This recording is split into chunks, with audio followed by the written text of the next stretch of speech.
আজকেও আমরা মার্কেটের মধ্যে ভালো সেলিং দেখতে পেলাম। নিফটি 67 পয়েন্ট নেগেটিভে, সেন্সেক্স 247 পয়েন্ট নেগেটিভে ক্লোজ দিয়েছে। কিন্তু ব্যাংক নিফটিতে আমরা দেখলাম ক্লোজিং টাইমে আমরা 10 পয়েন্ট পজিটিভে ক্লোজ পেয়েছি। তো সেরকমই আমরা যদি মিড ক্যাপ এবং স্মল ক্যাপ ইন্ডেক্সের দিকে ফোকাস করি, সেখানে আমরা পজিটিভ ক্লোজিং পেয়েছি। Mid cap index 410 point positive, small cap index 191 point পজিটিভে ক্লোজ দিয়েছে। তো আগামীকাল নিফটি, ব্যাংক নিফটি কীরকম ট্রেড করবে সেটা নিয়ে আলোচনা করব। এর সাথে সাথেই আপনারা কয়েকটা স্টক সম্পর্কে আলোচনা করার জন্য রিকোয়েস্ট করেছেন, তার মধ্যে থেকে আজকে দুটো স্টক নিয়ে আজকের ভিডিওয়ে আলোচনা করব। চলুন তাহলে ভিডিওটা শুরু করা যাক। ভিডিও শুরু করার আগে বলি, যদি চ্যানেলে ফার্স্ট টাইম ভিজিট করে থাকেন তাহলে অবশ্যই চ্যানেলটা সাবস্ক্রাইব করে নেবেন, আর পাশে থাকা বেল আইকনটা প্রেস করে রাখবেন। আমি ভিডিও আপলোড করার সাথে সাথে আপনাদের কাছে ভিডিওটা পৌঁছে যাবে। আমি মার্কেট নিয়ে রেগুলারই আপডেট দিই এবং বিভিন্ন স্টক নিয়েও ডিসকাস করি। যদি এই মার্কেট আপডেট এবং স্টক নিয়ে আলোচনা আপনাদের ভালো লাগে তাহলে অবশ্যই চ্যানেলটা সাবস্ক্রাইব করে নেবেন, আর ভিডিওটা ভালো লাগলে লাইক এবং শেয়ার করে দেবেন। তো আজকে আমরা দেখতে পেলাম যে নিফটি ওপেনিং টাইমে 25,149-এ ওপেন হয়ে সেখান থেকে হাই যেটা করেছিল 25,151। তো তারপরেই আমরা দেখতে পেলাম নিফটির মধ্যে একটা ভালো সেলিং আসলো। নিফটি নিচের দিকে 25,001 পর্যন্ত লো তৈরি করে ক্লোজিং টাইমে আমরা 25,082-তে ক্লোজিং পেয়েছি। তো নিফটি আজকে 25,000-এর লেভেলকে কিন্তু রেসপেক্ট করেছে এবং এই 25,000-এর লেভেলে কিন্তু একটা স্ট্রং সাপোর্ট রয়েছে। তো আজকে নিফটিকে মোটামুটি এই যে এতটা নিচে এসেছে, সেটা মানে আমরা ম্যাক্সিমাম যদি দেখি আইটি সেক্টরের কিন্তু একটা ভালো ডিক্লাইনের জন্যই আমরা নিফটিকে আজকে এতটা নিচের দিকে আসতে দেখেছি। তো আগামীকাল নিফটি কীরকম ট্রেড করবে সেটা নিয়ে আলোচনা করব। তার আগে আমরা একবার গ্লোবাল মার্কেটের দিকে ফোকাস করব। আমরা দেখতে পাচ্ছি ইউএস মার্কেটের ডাউন জোনের ফিউচার এখন 130 পয়েন্ট নেগেটিভে ট্রেড করছে। এছাড়াও যদি ইউরোপ মার্কেটের দিকে ফোকাস করি, সেখানেও আমরা দেখতে পাচ্ছি একটা নেগেটিভের মধ্যেই ট্রেড হচ্ছে। তো এখন নিফটির জন্য যেটা স্ট্রং সাপোর্ট এরিয়া সেটা হচ্ছে 24,950 থেকে 25,000।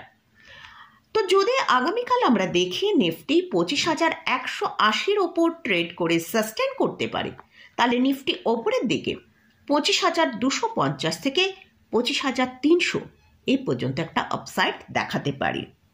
যদি কোনো কারণে আমরা যদি দেখি যে নিফটি তার 24,950-এর লেভেলের নিচে ট্রেড করছে, তাহলে কিন্তু নিফটির মধ্যে ভালো সেলিং আসতে পারে, যেটা নিচের দিকে 24,650 পর্যন্ত নিফটি নিচের দিকে আসতে পারে। তো এটা গেল নিফটি নিয়ে আলোচনা করলাম। এবারে আসছি ব্যাংক নিফটি। ব্যাংক নিফটি আজকে হাই তৈরি করেছিল 56,896 এবং ব্যাংক নিফটি আজকে কিন্তু সাপোর্ট এরিয়ার কাছেই কিন্তু লো তৈরি করেছিল, যেটা 56,594। আগামীকাল ব্যাংক নিফটির জন্য যেটা স্ট্রং সাপোর্ট সেটা হচ্ছে 56,500 থেকে 56,600।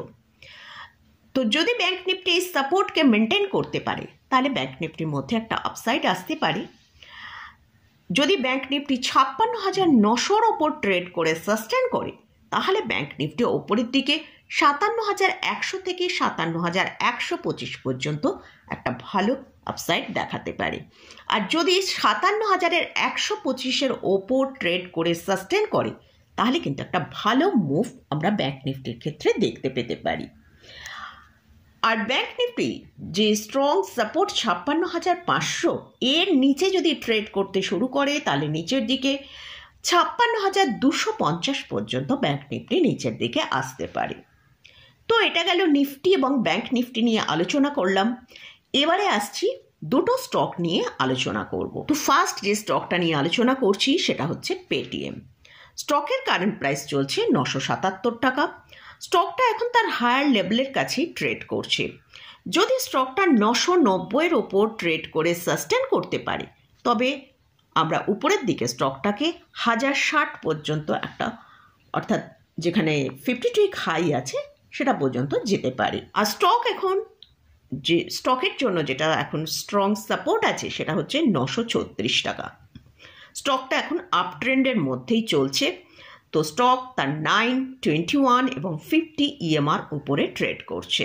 লাস্ট যে স্টকটা নিয়ে আলোচনা করছি সেটা হচ্ছে প্যারাস ডিফেন্স। স্টকের কারেন্ট প্রাইস চলছে 794 টাকা।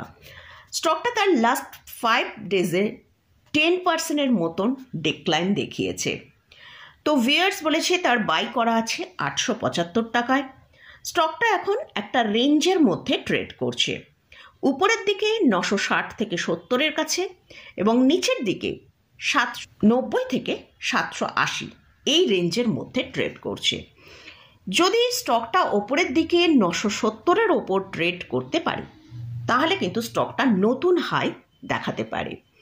আর যদি স্টক কোনো কারণে 780-কে ব্রেক করে নিচের দিকে ট্রেড করে তাহলে স্টকটা নিচের দিকে 660 পর্যন্ত নিচের দিকে আসতে পারে। তো মোটামুটি এই দুটো স্টক নিয়ে আলোচনা করলাম। এই দুটো স্টকে কিন্তু কোনো রকম কোনো রেকমেন্ডেশন নেই। এই স্টকগুলো নিয়ে আপনারা আলোচনা করার জন্য রিকোয়েস্ট করেছেন, তাই এই স্টকগুলো নিয়ে আলোচনা করলাম।